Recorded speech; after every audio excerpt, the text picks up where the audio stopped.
माळ घालण्याच्या अगोदरचे दिवस वेगळे असतात आणि माळ घातल्यानंतरचे दिवस वेगळे आहेत. जे हसले त्यांना चांगलं कळलं. काय का लग्न होण्याच्या अगोदरचे दिवस वेगळे असतात आणि लग्न झाल्यानंतरचे दिवस वेगळे असतात. इतर गावात कीर्तन करणे त्याचा आनंद वेगळा आहे आणि बाबांच्या गावामध्ये कीर्तन करायला येणं हा आनंद अति वेगळा आहे. बरोबर ना.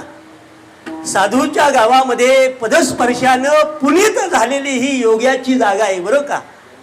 तुम्ही भाग्यवान आहात की त्या साधूच्या गावामध्ये तुम्ही जन्माला आलात, त्यांचा संग लाभलाय, त्यांची कृपा, त्यांचं पाहणं हे तुम्हाला घडतंय. तुम्ही नशीबवान आहात, खरंच नशीबवान आहात. त्यानंतर तुम्हाला आम्हाला नेहमी बाबांचं दर्शन घडतंय. यापेक्षा अजून काही पाहिजे.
Oh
भजन करा विठ्ठल.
जन्मा आलो त्याचे आजी फळ साचे. थोडा बेस दे. तुम्ही सांभाळिले संती भय निरसली खंती. कृतकृत्य झालो इच्छा केली ते पावलो.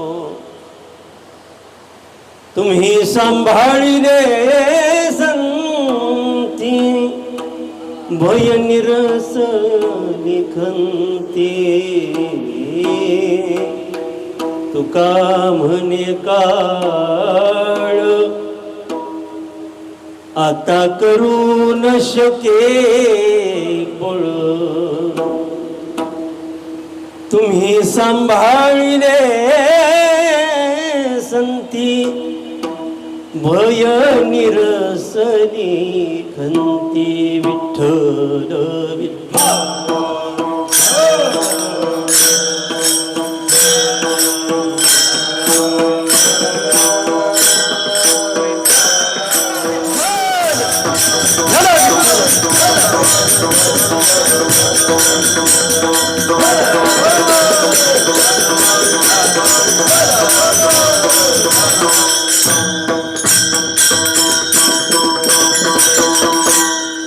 जन्मा आलो त्याचे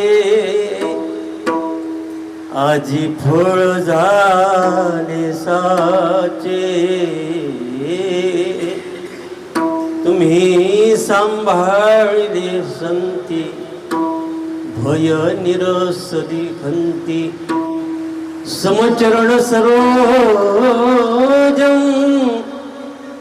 सांद्र नीलांबुदाभं जघन निहितं पाणिं मंडनं मंडनानां. तरुण तुलसीमाला कंधरं कंजनेत्रं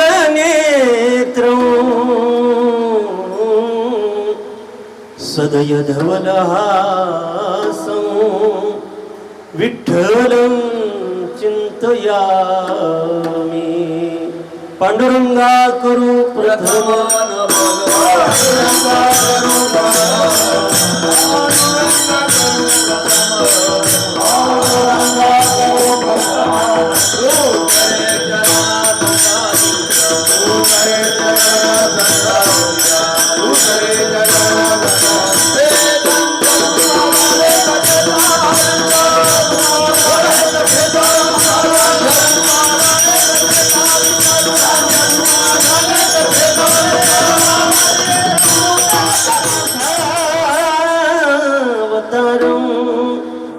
कलांकांकते ज्योतिकामोदिवक्त्रं खलानिशवादा पनुदाहरदक्षं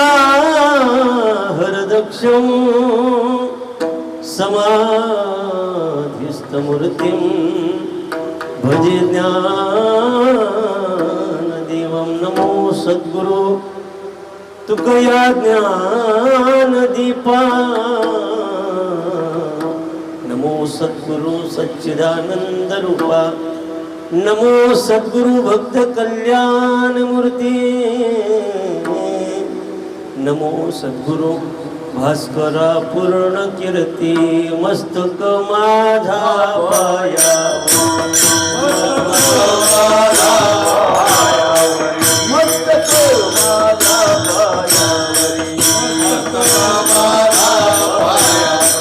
राहो निरंतरी संताच्या राहो निरंतरी संताच्या राहो निरंतरी संताच्या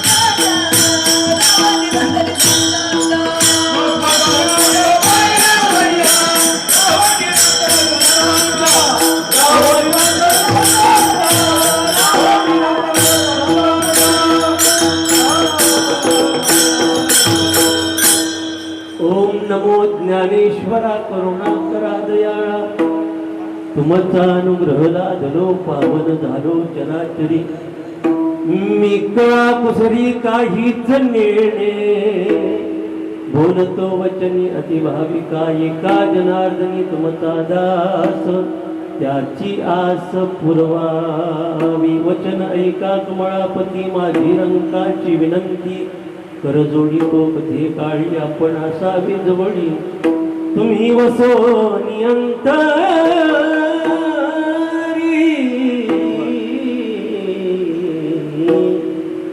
ज्ञानदेवा ज्ञानदेवा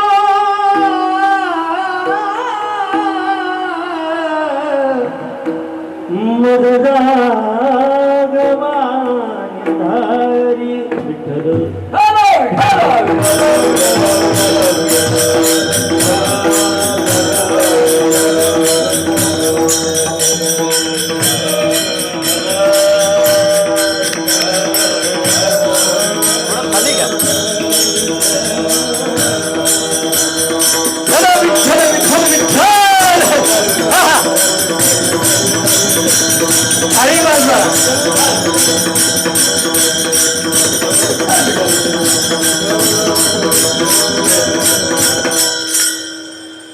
प्रस्तुत इको कमी करा गाताना फक्त वाढवा सेवे करता चिंतना करता निरूपणा करता सादर केलेला अभंग जगद्गुरु संत तुकाराम महाराजांचा गाथेतील अगदी सर्वांच्या पाठ असेल नसेल पण चिंतनीय असा अभंग आपण सेवेकरता सादर केलेला आहे. या अभंगाच्या द्वारे संत श्रेष्ठ तुकाराम महाराज सद्गुरूने साधूने अर्थात संतांनी आपल्याला जर सांभाळलं आपला स्वीकार केला त्यानंतर आपल्या जीवनात होणारी नेमकी क्रांती काय होणारा बदल काय हे या अभंगातून महाराज सांगतात. विठ्ठल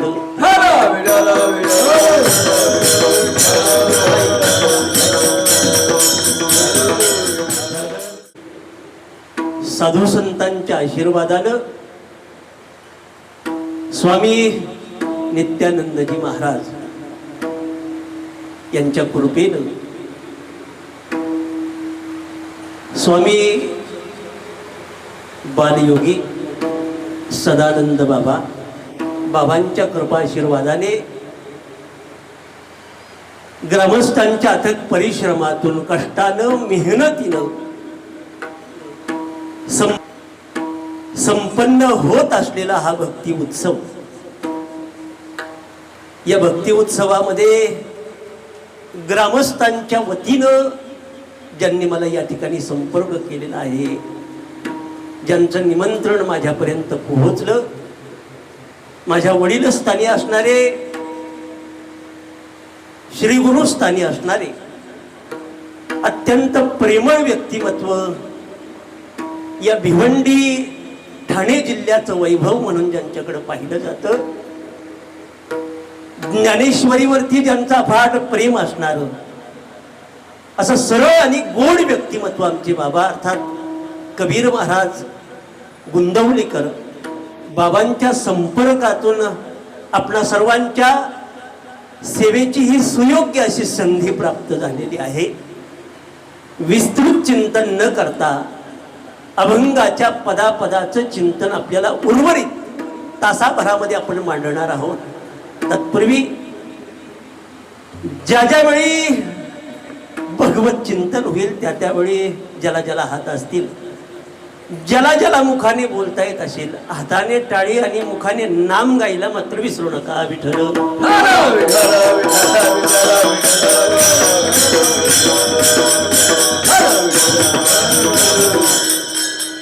एकतर तुम्ही बऱ्याच अंतरावरती बसलात. आता माझं वय झाल्या कारणानं एवढ्या लांबचं मला दिसत नाही. थोडं थोडं पुढं सरकलात तर बरं होईल. हा थोडं पुढे व्हा, आपल्याला संवाद करायचा. या पुढे या दादा, या. विठ्ठल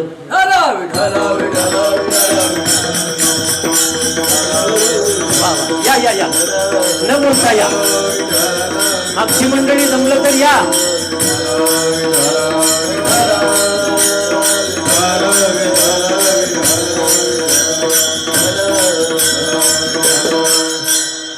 निरूपणा करता, चिंतना करता निवडलेला अभंग जगद्गुरु संत तुकाराम महाराजांचा आहे. या अभंगाच्या द्वारे संत श्रेष्ठ तुकाराम महाराज आपल्या जीवनामध्ये झालेली गुरुची कृपा, गुरुने केलेला स्वीकार आणि स्वीकारल्यानंतर आपल्या जीवनात झालेला बदल महाराज अभंगाच्या द्वारे आपल्या समोर स्पष्ट करतात. अजून इको कमी करा. कसे कमी करा, कमी करा, वाढतंय. विठ्ठल विठ्ठल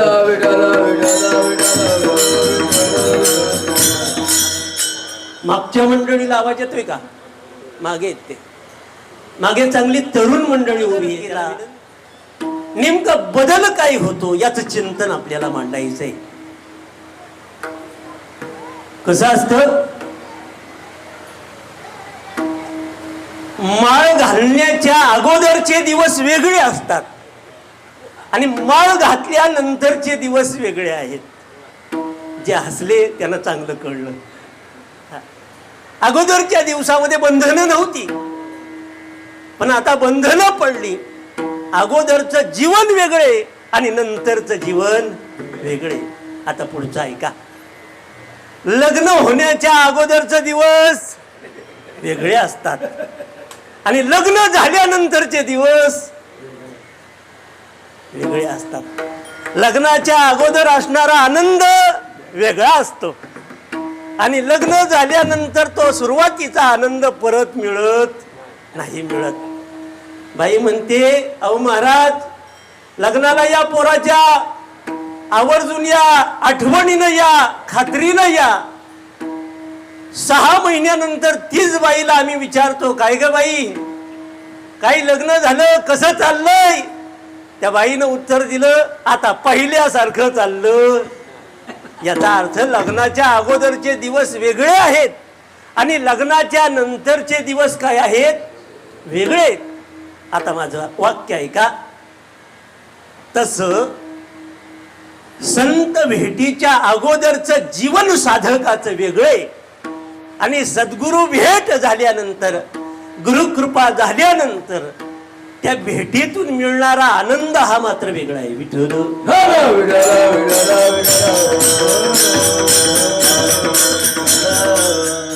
इतर गावात कीर्तन करणे त्याचा आनंद वेगळा आहे आणि बाबांच्या गावामध्ये कीर्तन करायला येणं हा आनंद अति वेगळा आहे. बरोबर ना? साधूच्या गावामध्ये पदस्पर्शानं पुनीत झालेली ही योग्याची जागा आहे. बरोबर का? तुम्ही भाग्यवान आहात की त्या साधूच्या गावामध्ये तुम्ही जन्माला आलात, त्यांचा संग लाभलाय, त्यांची कृपा, त्यांचं पाहणं हे तुम्हाला घडतंय. तुम्ही नशीबवान आहात, खरंच नशीबवान आहात. भाग्यानं हा दिवस तुमच्या जीवनात उजाडला. बरं का? पवित्र ते कुळ पावन तो देश जेथे हरीचे दास जन्म घेती. अशा पवित्र अशा कुळामध्ये साधून जन्म घेतलाय आणि जन्म घेतल्यानंतर तुम्हाला आम्हाला नेहमी बाबांचं दर्शन घडतंय. यापेक्षा भाग्याचा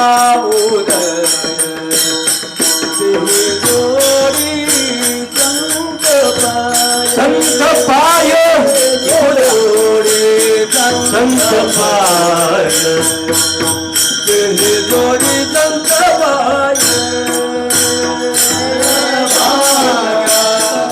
काहीतरी प्रसाद द्या असं तुम्ही म्हणा. बरं का?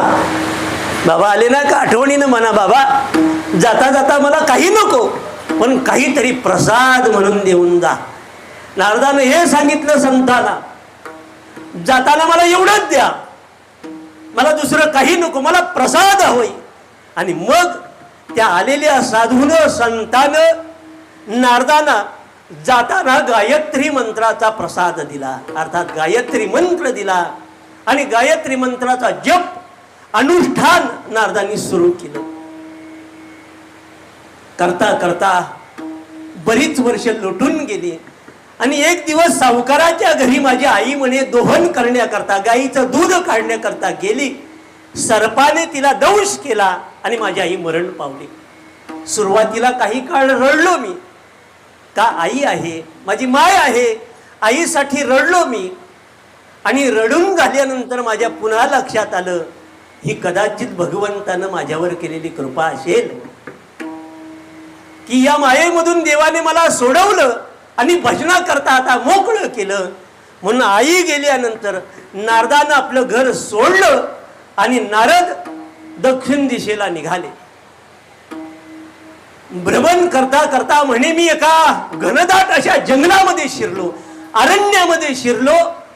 आणि अरण्यामध्ये शिरल्यानंतर माझ्या श्री गुरुनं दिलेला प्रसाद, झाडाची पानं खायची, काही मिळेल ते घ्यावं आणि त्याच्यावर पोट भरण करावं, याच्यावर मी करता करता असे बरेच दिवस लोटले.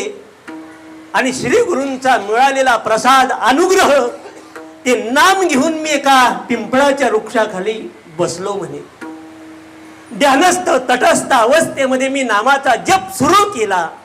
ओम नमो भगवते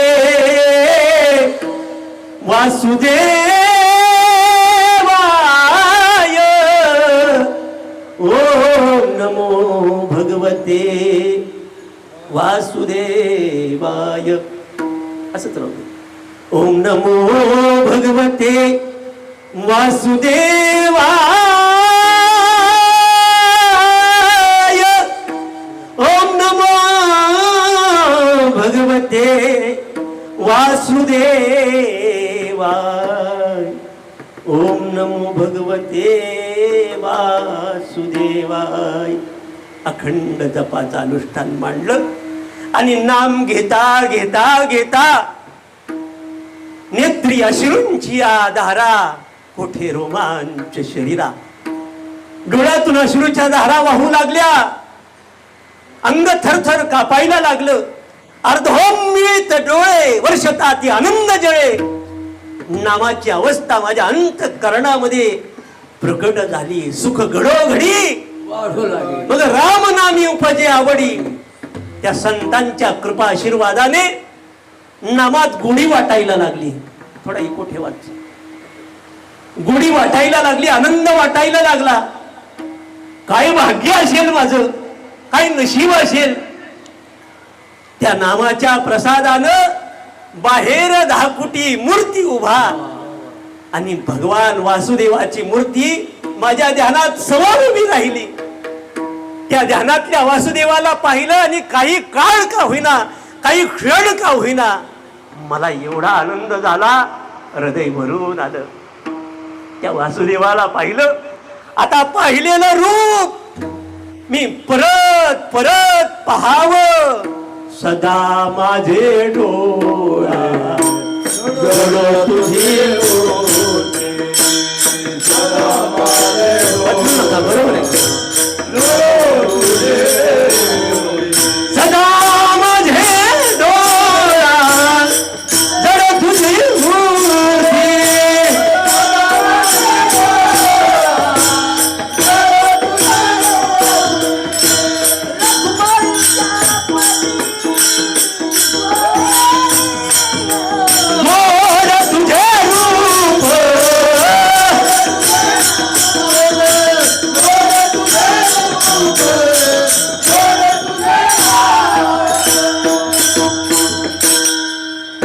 परमेश्वराचं रूप माझ्या डोळ्याच्या समोर मी पाहतोय. सावळे रूपडे चोरटे चित्ताचे, असं गोड रूप त्याला मी डोळ्यानं पाहिलं. आणि ते रूप पाहिल्यानंतर त्या रूपाची मला अभिलाषा लागली. याला मी सारखं सारखं पाहावं. आणि रूप क्षणार्धात नाहीसं झालं.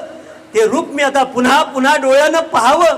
नारदानं प्रयत्न केला, पण प्रयत्न करून ते रूप काही डोळ्याच्या समोर येईन असं झालं.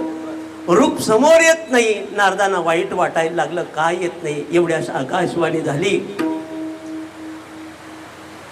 तुला या जन्मात माझं दर्शन घडणं शक्य नाहीये. हे रूप मी तुला एवढ्या करता दाखवलंय का तुझ्या भक्तीमध्ये रुची व्हावी, आवड निर्माण व्हावी, म्हणून थोडीशी का होईना मी झलक तुला दाखवली. एवढ्यानं का होईना आपल्याला भगवंताचं दर्शन झालं, आनंद झाला.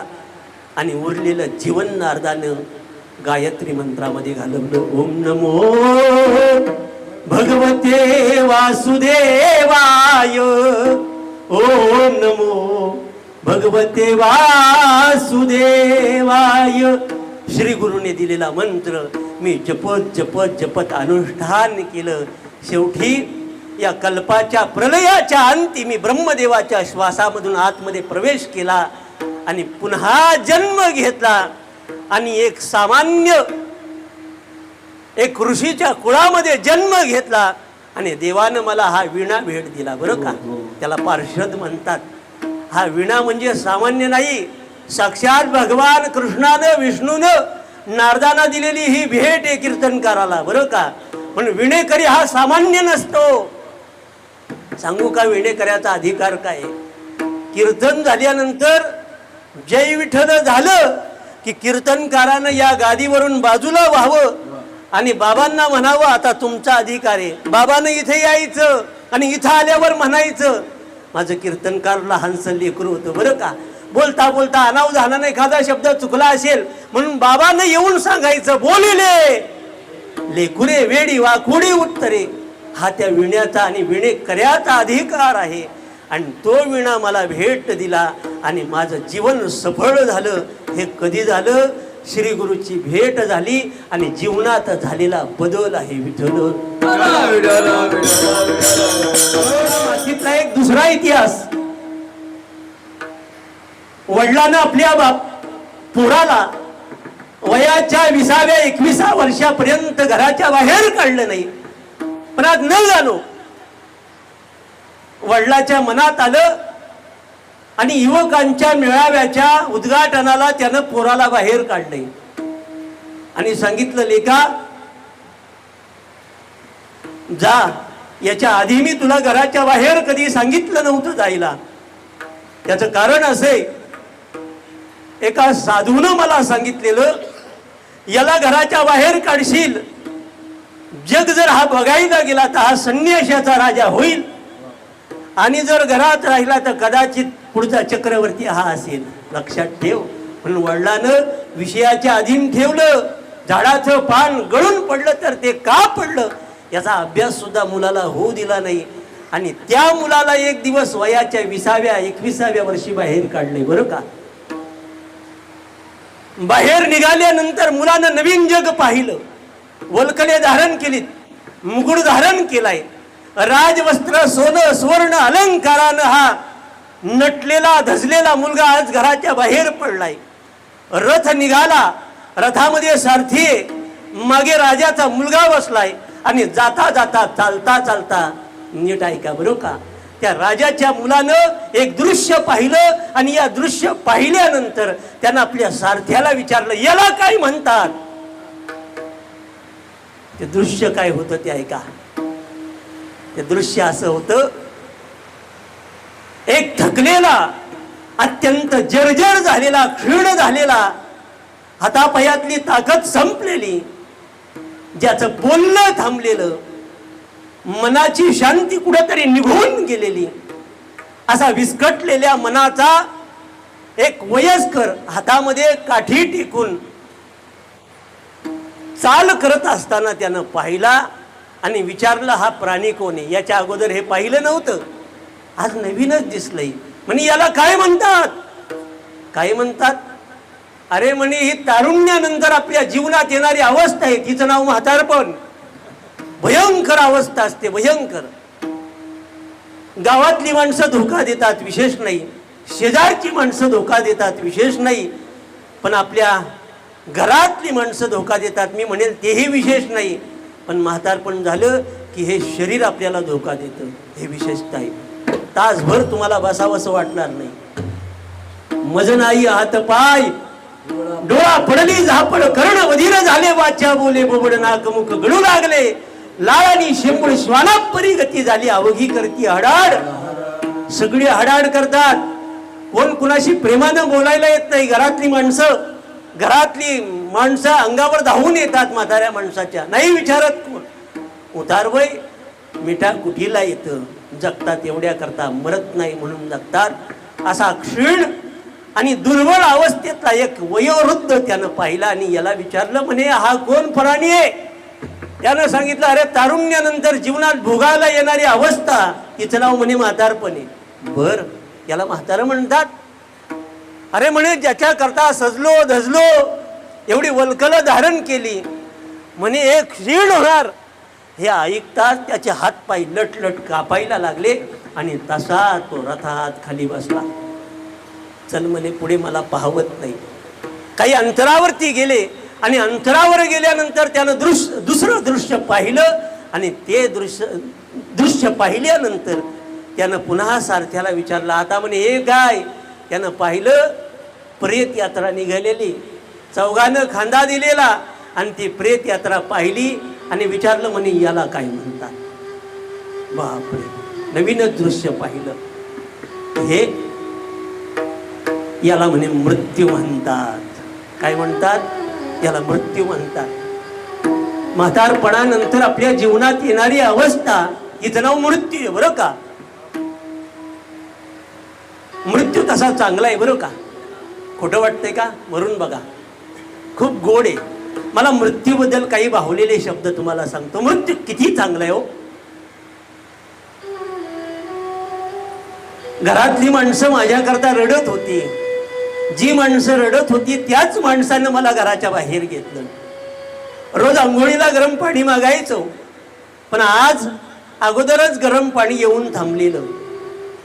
कधी कुणी स्वागत केलं नाही, कधी घरी कुणी पाहुणा म्हणून कधी स्वागताला आला नाही. पण आज निघून गेलोय ना मी, म्हणून मला निरोप द्यायला आलेली मंडळी जणू काही फुलांचं गुच्छ घेऊन आलेत, गुलाबाची पुष्प आणलेत, निरोप द्यायला आलेत. आलेली मंडळी असतात. आलेली मंडळी घड्याळाकडे पाहतात, अरे 4चे 4:30, 5 वाजले, 6 वाजले, कधी काढणार असे म्हणणारे जणू काय अमरच. आपल्याला पोहोचवण्याची लोकांची घाई असते बरं का. अरे तुमचा श्वास जावा, तुमची तिरडी तयार आहे. तुमचा श्वास जावा, तुमचं मडकं तयार आहे. तुमचा श्वास जावा, फोन करणारे तयार आहेत. तुमचा श्वास जावा, तुमचे रडणारे सुद्धा तयार आहेत. फोन नाही हो आपला. मृत्यूच्या वेळेला हे सारं कळतं. स्मशान यात्रेला आलेली बरीचशी मंडळी नाईला जास्त आलेली असतात का. सोयऱ्याला राग येऊ नये, वाईट वाटू नये म्हणून आलेली असतात. त्यातल्या त्यात आलेल्यापैकी स्मशानाकडे जाईपर्यंत हजारातली 500 माणसं गाडीला किक मारून निघून जातात. माझं त्याला सांगणे, अरे नाही तुम्ही आळंदीची वारी करत नाही, पंढरीची वारी करत, पण आयुष्यात एवढं तरी करा ना, स्मशानाची यात्रा तरी चुकवू नका. अरे उद्या जर तुमच्या आयुष्यामध्ये हा दिवस आला आणि तुम्हाला जर सोडून गेले ना, तुम्हाला कळेल. बोलू का, किंमत काय असते आयुष्याची. ज्याला कोरोना झाला ना त्याला विचारा. अरे कोरोना झाला ना, परस्पर तिकडे जाळलं गेलं त्याला. नाही त्याला आई दिसली, नाही स्वतःची मुलगी दिसली, नाही मुलगी भेटायला आली, घरातली मुलं बाळ कोण नाही दिसली. हो, त्या जाणाऱ्या व्यक्तीला काय वाटलं असेल, काही वाटलं असेल याचा अभ्यास करा. त्यानं मृत्यू पाहिलाय डोळ्यानं. सावध व्हा लेखाओ. म्हणून कधी वाटेवर स्मशान दिसलं तर जरूर हात जोडा. नका मंदिरात जाऊ, नाही माझ्या पांडुरंगाला राग येणार, नाही राग येणार, पण जाता येता जर स्मशान दिसलं ना तर हात जोडा आणि सांगा, हेच माझं अंतिम सत्य बरं का, मला इथे यायचंय, हेच माझं निवासस्थान आहे, मला इथं जरूर यायचे. आपणासाठी बांधिले घर आपण गावाच्या बाहेर. ही आमची व्यवस्था आहे.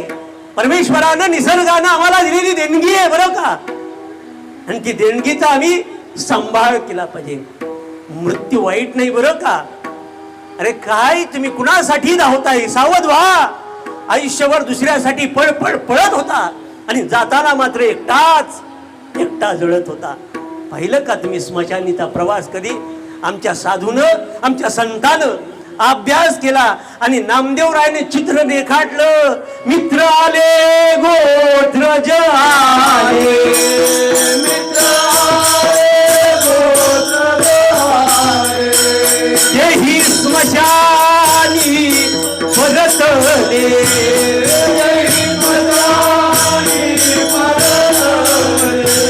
शिखी टाकोरी या गेले.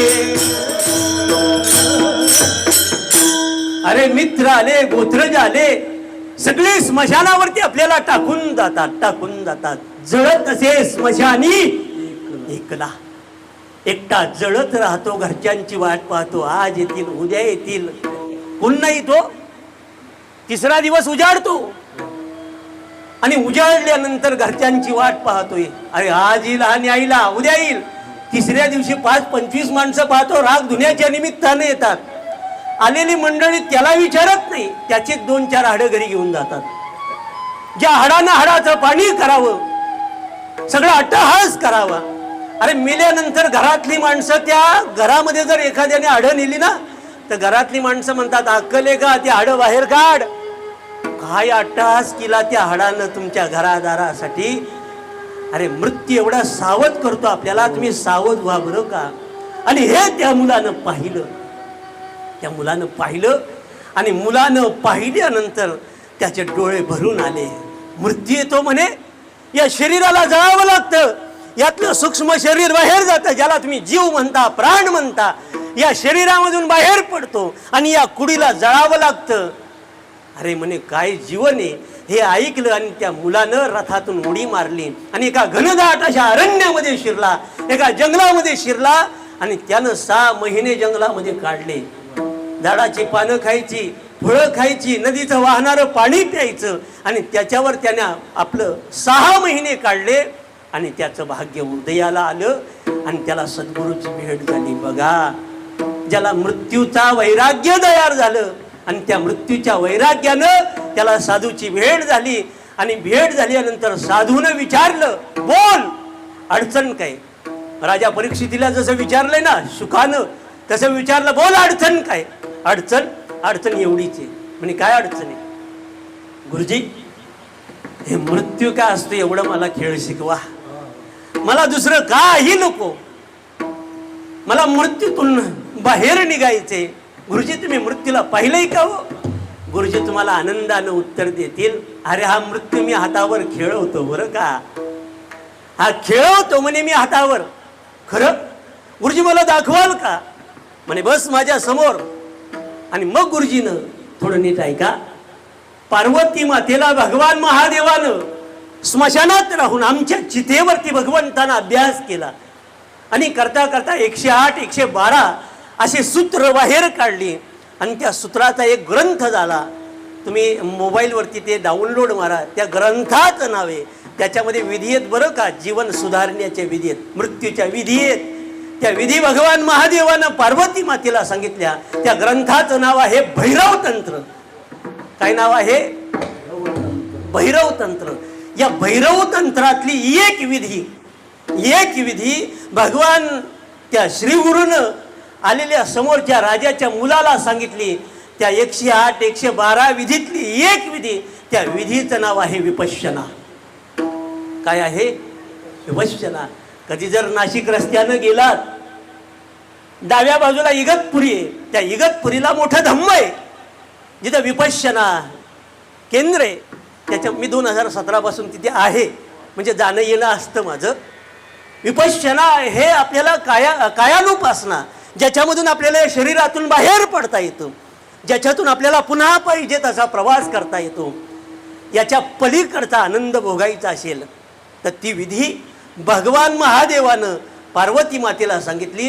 आणि तीच विधी जी त्या श्रीगुरूनं त्या मुलाला सांगितली, त्या मुलानं त्याचा अभ्यास केला आणि अभ्यास केल्यानंतर या स्थूळामधून सूक्ष्म शरीर कसं बाहेर जातं आणि या मृत्यूचा अभ्यास केल्यानंतर त्यानं या जगाला शांतीचा प्रचार आणि प्रसार केला. त्या मुलाचं नाव आहे गौतम बुद्ध. ज्याला कळालं माझ्या जीवनात माझ्या श्रीगुरूनं माझा स्वीकार केला आणि झालं काय, अभंगाच्या पहिल्या वा वा वा.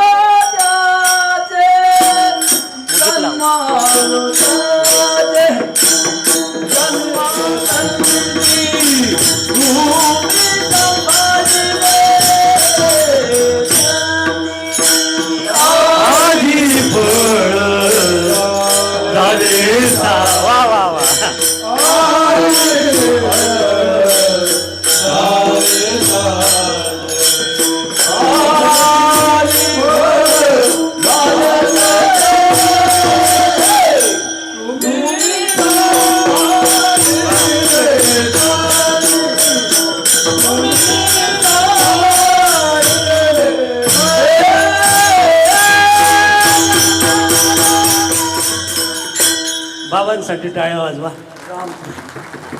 उत्कृष्ट मृदंग वाजवलं यांच्याकरता टाळ्या वाजवा.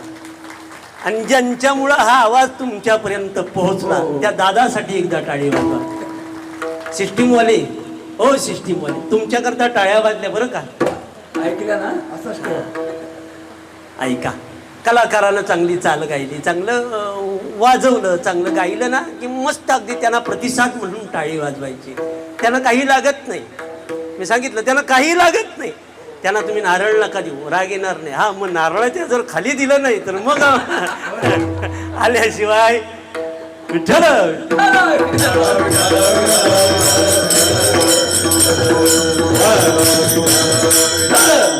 जन्म आलो त्याचे आजी फळ झाले साचे. श्रीगुरूच्या भेटीनंतर आपल्या जीवनात एक अलौकिक असा बदल होतो बरं का. संत भेटल्यानंतर खरंच आपल्या जीवनात जर बदल झाला नाही तर ते आपलं दुर्भाग्य आहे. तुम्ही भाग्यवान आहात. 5 वर्ष का होईना तुमच्या गावातला हा बदल अलौकिक आहे. हे बघा ना, हे असं दृश्य पाहिलं की असं वाटतं हा सप्ताह संपूच नाही. एवढा आनंद तुमच्या चेहऱ्यावरती मला दिसतोय. हा आनंद फक्त आपल्या श्रीगुरूंच्या कृपेनं गावात आलाय बरं का. म्हणून श्रीगुरूच्या भेटीनं, त्यांच्या कृपाशीर्वादानं आपल्या जीवनात अलौकिक बदल होतो. आणि एक बोलू का, संतांशिवाय आपलं चांगलं कोण करूच शकत नाही. बाकी कोण चांगलं करणार सांगा ना. तुम्हाला वाटतं का तुमचे